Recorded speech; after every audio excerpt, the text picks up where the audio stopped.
Of course I watched it. But the thing that I loved about that was there was a scene where Indiana Jones gets possessed by voodoo, and I like how they mentioned that in the most recent one. You know, I got possessed by voodoo, and he was like not himself. And Short Round was like, you know, wake up, Dr. Jones, and he hit him, you know, almost. Yeah. And then after he got back his senses, you know, Short Round gave him his hat, and then Indiana Jones put on the hat and he kneels down and he hugs him. And I'm just like, you know, I'm getting like, you know, emotional stuff. You know, what did I say the other day? You know, I got like feelings. And and then Short Round says, Dr. Jones, my friend. And I'm just like, son of a. You know, I didn't This see this freaking 10-year-old child Exactly. get into me. And also, And then he you know, won the Oscar, so Yes. he always had it in him. Okay, but who else? Who won the best supporting female? I don't want to talk Jamie Lee about Curtis. Jamie Lee Curtis, but I love, listen to this. I Yes. love, whoever's listening to this, I love Jamie Lee Curtis. I Jamie love her Lee to Curtis, death. She was great, and Love her to death, but she did not deserve that. Yeah, Oscar. the daughter. The daughter deserved that. The daughter Oscar. deserved because Stephanie she played Sue. Stephanie Sue. What did she win the Oscar for? She won for Everything Everywhere All at Once. She's a supporting actor in the role. Oh. But she's like, she didn't really, it was kind of a legacy win, where it's like she's been in the Yeah. industry for so long that she won the Yeah. Oscar. And it was kind Got of it, like, she she didn't really do, if I'm being honest, I She love was her. good. She was She's good. good, And but it's not like an it was- Oscar. It's she was not an a Oscar focal performance point. No. in any way. Yeah. But because the daughter, and what's the daughter's name again? Stephanie, I mean, in real life? Or The show? character. Oh, no, yeah, Joy. in real Joy. life.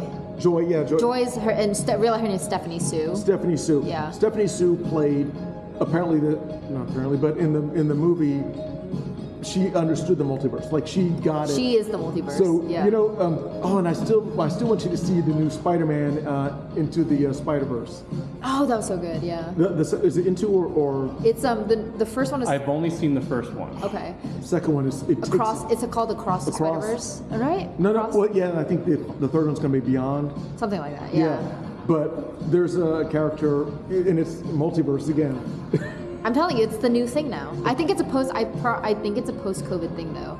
Like the multiverse becoming a popular trend is a post-COVID thing, because it's about like what alternate universe could we have been in? Like what would the world have been like if COVID hadn't Can I happened? nerd out for a second? Yeah. So This is the place. I'm really like into like astrophysics and stuff like Yeah. that. Ah, So following string theory to M theory and stuff like that. Yes. There are more and more astrophysicists that are beginning to agree mathematically that the multiverse is real. has to exist Yeah. in order for the math to work out for known physics. Really? Yeah.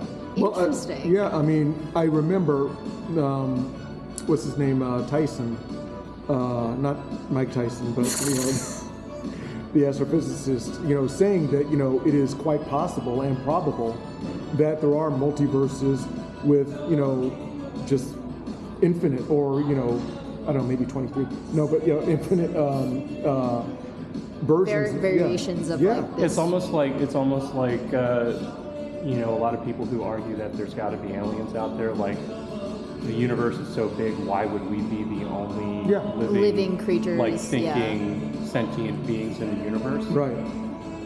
Well, why would there only be one universe? Yeah. In one of us, Especially since it's finite. Exactly. If everything is everything, then probability there would be another me. Yeah. Maybe somewhere. with hair. So right. Yeah. There was a you with hair once. Yeah. One day, yeah. In the Fabio like hair would be awesome. But There's this exact moment's happening somewhere right now, but you're just going like this the whole time. exactly. Yeah. Like, oh, I gotta get a Just, haircut. and the rest of us are like, I'm bald. I'm the one that's bald. Yes. Yeah. Yes. It's but to the point in the Spider-Man, there was this great. One of the villains is played by Jason Schwartzman, and he does the Spot. best voice Spot. ever. Yes, Yeah. the Spot, and he's basically a guy like and he's all white with just spot like a Dalmatian.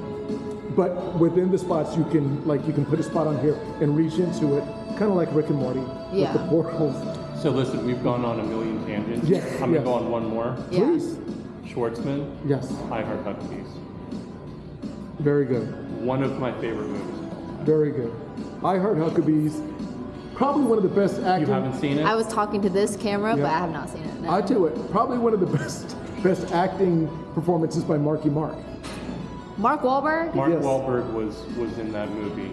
He was Jason Schwartzman's other. Yes, his partner. Interesting. You'll support group. understand what that term. Well- He was his other. Yes, that is true. That's what That is the word. I will say Jason Schwartzman in Asteroid City. Yes. Very strong performance from him. Yeah, I liked him a lot. He played. That's the first time I saw him as a real mature guy because he had like a beard. He was a dad. He was a father. He was very All right, serious. I'll make in a that pact role. with Oh you, yeah, a movie pact. Oh yeah. Movie I will pact. see Asteroid City Yeah. if you see I Heart Huckabees. I Heart Huckabees. Absolutely. It's Sounds official. good. It's happening. Yeah. It's all happening. Anyway. Anyways, yes. Yes. Yeah. I think that's an awesome thing. Now we just saw Hill House. Let's just give a final thought on The Haunting. Haunting, yeah. Haunting, which inspired Haunting at Hill House. Yeah. The Haunting. Your quick thoughts on it? Oh, I liked it a lot. Again, like I like older films to begin with. I think that it had a lot of great camera work, and I think was blueprint. Again, like for a lot of horror film that came out after it. So I enjoyed it a lot. I enjoyed the story. I gave it a 4 out of 5 on Letterboxd, Yeah. but I gave Haunting of Hill House a 5 out of 5 because that's one of my favorite shows. So I enjoyed it personally. That's my opinion. Right. And Nick, what are your thoughts on it? Really respected the movie. Wasn't a huge fan. I thought it did go a bit long, and the slow burn didn't actually burn very hot for me at the end. However, I do have to echo how good the camera work was For its time, in this especially. film. Yeah. It was really, really good. I do have to say that the characters were really well fleshed and very well represented by the actors.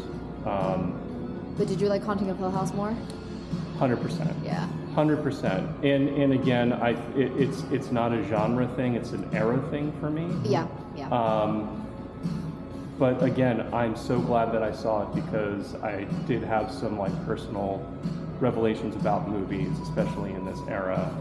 So it was a great learning experience, and I would recommend, even if you hate 60s movies, you should see this one because I think there's some groundbreaking camera work in it, and if you appreciate the art at all, then you will absolutely appreciate watching this movie. Oh yeah.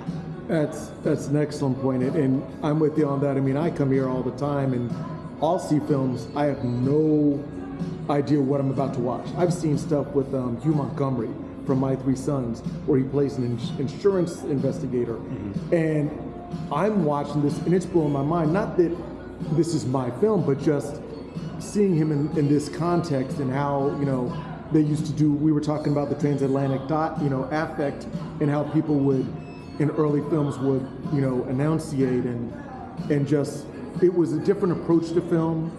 And you see, like you talked about the blueprint, it is definitely the early version of film and how it has evolved from there. And a lot of things were inspired from this. When did Psycho come out? 1960. Around the same time? Around the same time. Because yeah. I saw a lot of the similar types when it comes to. It looks like Hitchcock succeeded where this failed because he just had a hell of a lot, and we mentioned this before, better score, and obviously iconic to this day, with the strings and the tension building.